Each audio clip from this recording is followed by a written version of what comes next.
Alors, mesdames et messieurs, retournons avec notre sujet d'aujourd'hui. Alors, c'est le forum de Davos et le président Abdel Fattah el-Sisi a participé à ce forum hier. Alors, j'ai le plaisir d'avoir avec moi en ligne monsieur docteur Ahmed El-Lifi Nassif, conseiller international en gestion des affaires et en économie, qui va nous jeter la lumière sur ce forum et son importance. Bonjour, docteur Ahmed El-Lifi Nassif, et bienvenue. Bonjour à vous, madame. Bonjour.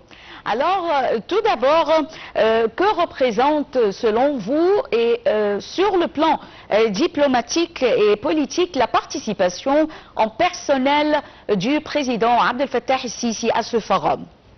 Je pense que c'est une confirmation de l'importance de l'Égypte sur l'échelle mondiale ou économique ou politique. C'est la deuxième fois qu'on se participe avec le président de l'État dans ce forum, qui est le plus important dans le monde, du point de vue groupage économique et politique. Donc ça confirme l'importance de l'Égypte comme un joueur sur l'échelle mondiale dans ces deux dimensions.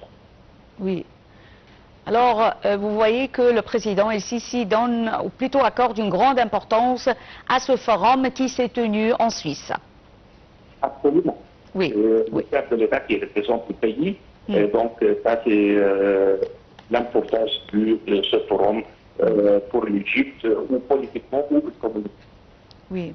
Est-ce que vous voyez que la présence de l'Égypte, est-ce qu'on peut dire que sa présence, elle peut être considérée comme une tentative de confirmer la position de l'Égypte sur la scène internationale dans un contexte régional très tendu? C'est pas seulement la présence, mais plutôt aussi l'intégration de l'Égypte dans les évolutions très importantes que le monde est en train de se dire ces jours-ci. Et notamment sur le niveau politique et les changements économiques qui sont maintenant, disons pour la première fois dans l'histoire, qui sont énergisés et gérés par la direction économique. On est en train de voir comment, par exemple, les États-Unis sont en train d'utiliser leur pouvoir économique pour pousser leur agenda politique. Et là, l'intégration entre les positions politiques et le pouvoir économique sont en train de sortir très clairement sur la scène. Et la présence de l'Égypte une deuxième fois, ça confirme l'intégration de l'Égypte sur ces deux échelles, et on dit que l'Égypte joue un rôle très important dans ce qui est en train de se passer maintenant dans le monde. On fait partie très importante de cette évolution, si vous voulez. Nous avons vu hier comment, lors de ce forum, lors de la conférence de presse entre le président Abdel Fattah el-Sisi et son homologue américain, Donald Trump, comment, on peut dire comment Donald Trump a remercié l'Égypte pour ses efforts déployés en ce qui concerne la situation dans la bande de Gaza. Également, docteur Ahmed El-Lifi Nassif, comment voyez-vous le thème de ce forum de Davos, l'esprit du dialogue, et est-ce que vous voyez que ce thème va en pair avec la stratégie égyptienne? Pour commencer, en fait, c'est la deuxième fois que le président Trump est en train de remercier le président Sisi dans la même semaine. Il a commencé par le remercier par la lettre qu'il lui a envoyée il y a 2 ou 3 jours. Oui. Et maintenant, il a répété devant tout le monde entier que le rôle que l'Égypte est en train de jouer était instrumental, et que la paix à Gaza ne pourrait pas être atteinte si ce n'était pas pour les efforts du président. Donc, c'est une confirmation du rôle que l'Égypte est en train de jouer, et que l'Égypte est un joueur très important dans la région. C'est la deuxième fois qu'il le fait dans une seule semaine. Donc, ça dit tout. D'un autre côté, l'Égypte, dans le discours du président Sisi, mais pas seulement dans son discours, mais aussi dans la participé dans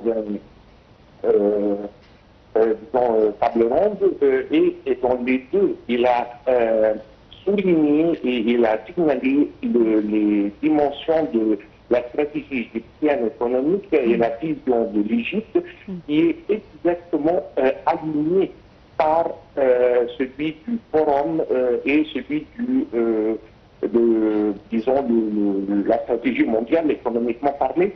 Et on est exactement sur la même page.